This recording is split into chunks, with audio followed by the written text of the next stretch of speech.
Alright, cool. Alright, we're ready. Nice.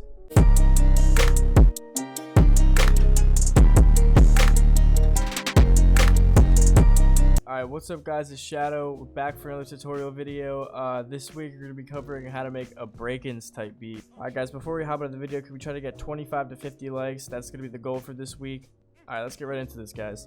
So before we actually start making the beat, we're going to set the BPM to 150. Brakence usually has like a mid-range tempo to his beats, but it can get a little faster, so that's why we're going to pick 150 for the BPM.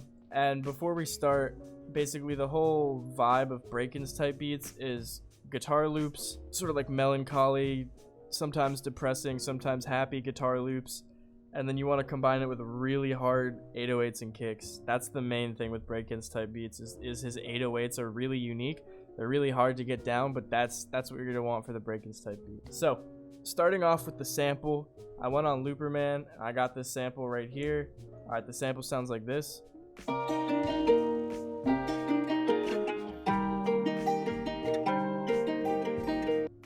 Alright guys, so basically that's what the sample's gonna sound like, and the sample is just gonna play throughout the whole song because, you know, it's a guitar sample. It's like the melody of the song that's gonna play the whole time. And then one thing I did, right? Alright, so this rule right here applies to any guitar beat that you're making. I like to do this for my guitar beats. Sometimes I do it with piano beats, but it doesn't always work out. But what I do, right, is I take the sample, I make it unique, and then I make another copy of the sample, and I just pitch it up all the way. Right, pitch the sample up all the way, so we'll raise it an octave.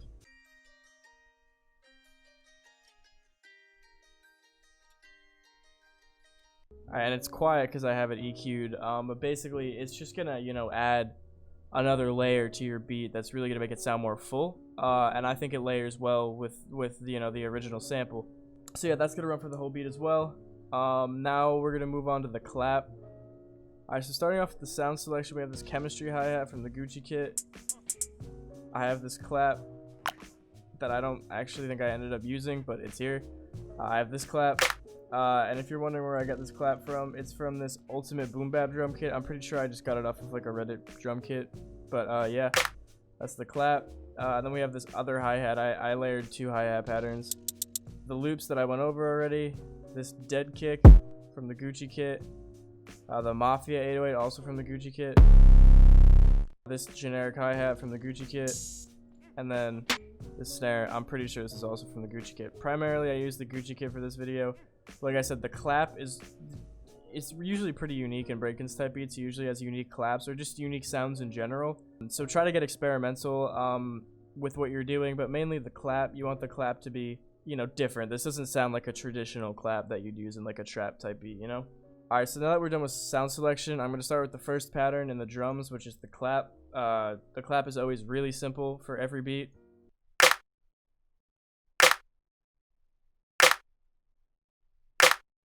Alright, it's just gonna hit like that. That's where the clap hits. So yeah, we're done with the hat. That's pretty simple. Second pattern is the first hi-hat pattern, because like I said, I stacked two hi-hat patterns. This one's really simple. This is just a two-step hi-hat pattern where the velocities alternate.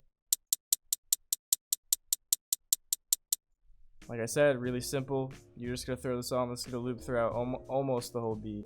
Second pattern is gonna be the second hi-hat pattern, which is a little different. I used the less generic sounding hi-hat sound. It's sort of just like an accent to the original hi-hat pattern. This is what it sounds like.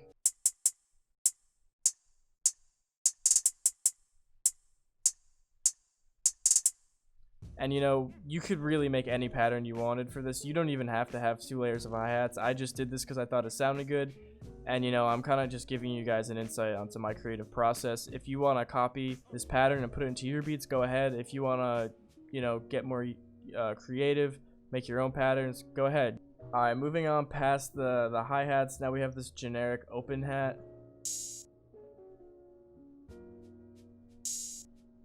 Alright, it's going to hit right there, and it's going to be a 2-bar loop, so it's going to hit at the beginning of the first bar, and then there's going to be a little gap for the second bar where it doesn't play.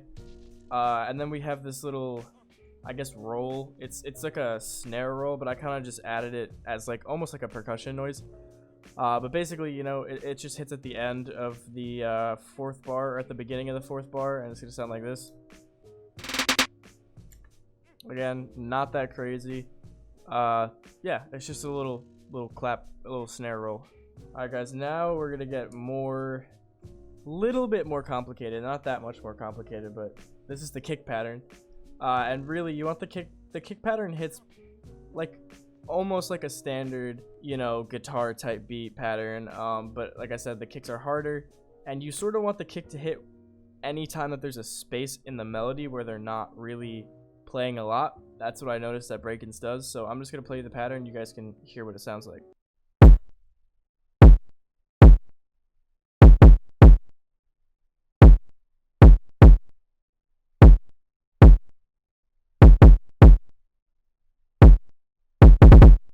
Alright guys, so to put it simply, this is the first pattern. I just pasted the pattern over and did a little variation at the very end of the second half. You know, not that crazy. You don't even have to do that if you don't want to. But yeah, that's the kick pattern. Like I said, find gaps, or try to find gaps where the guitar's not playing as much, as long as it makes sense. You don't want it to sound bad, obviously. But yeah, again, there's really no formula to the kick. But yeah, just sort of follow my lead and do something like that. All right, and the last thing in the drum patterns is the 808. This is a little pro tip. If you want to find the correct pitch of your 808s, it's easier to tune your 808s and get them in pitch with your loop. If you take it Control A and you click Control and then the plus button and you move it up a couple octaves, then you could right click on the first track to play just your melody, and then left click on the track with your 808, and you could actually listen.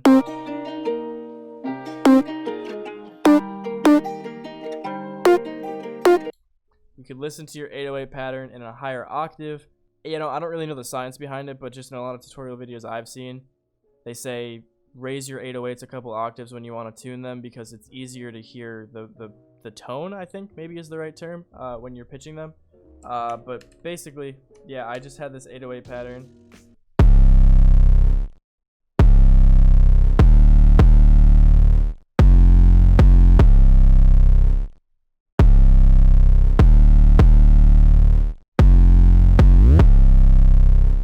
Alright guys, so as you can see, I basically followed where the kicks hit.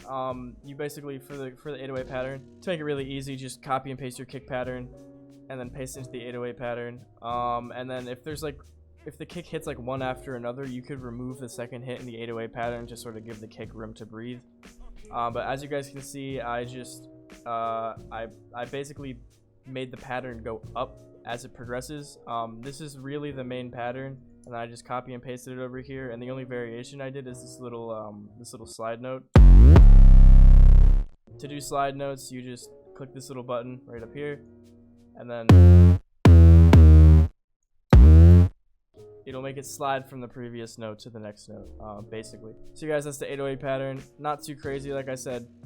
Bring it up a couple octaves to tune your 808, and again, sort of just have fun with it.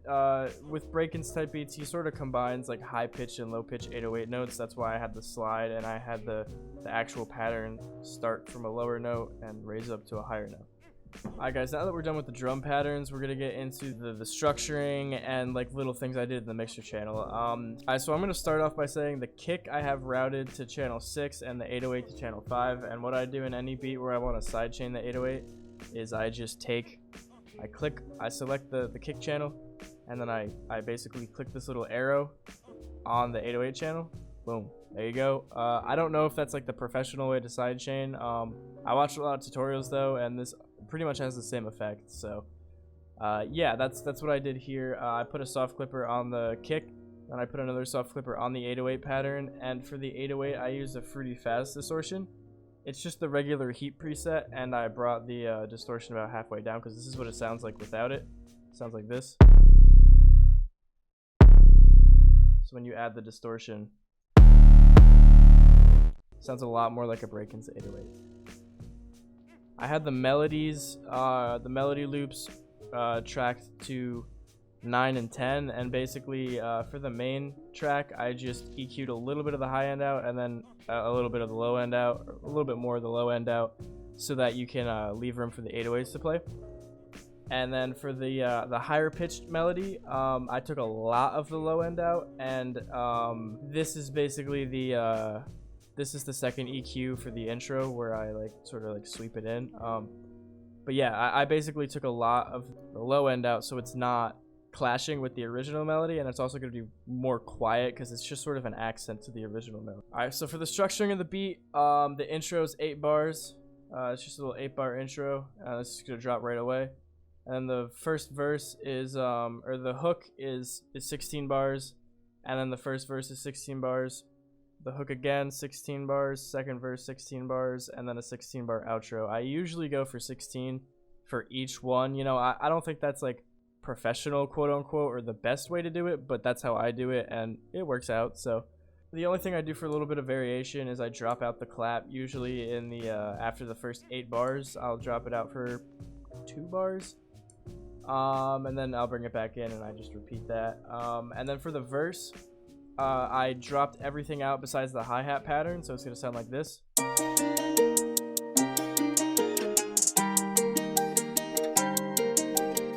And then after 8 bars of the verse, I bring in the open hat and the kick.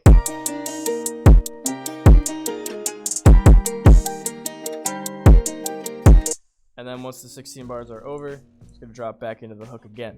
And then the last thing for structuring that I do on pretty much all my beats is you just go into the master channel, right click, create an automation clip, and then you're going to copy the first value of the beat, of the automation clip, and then you're just going to paste it in here where the outro starts, and then you're just going to slowly bring it down to nothing. Yeah, and that's just gonna be like a little outro. Alright guys, that's gonna do it for the video today on how to make a Brakence type beat. I hope you guys learned something from this video. If you did, comment below. Also comment below what you want to see next. Every Saturday at 6 p.m. I post these videos. Yeah guys, if you liked the video, leave a like. If you didn't, don't. Subscribe for more. And yeah, have a nice day guys. Peace.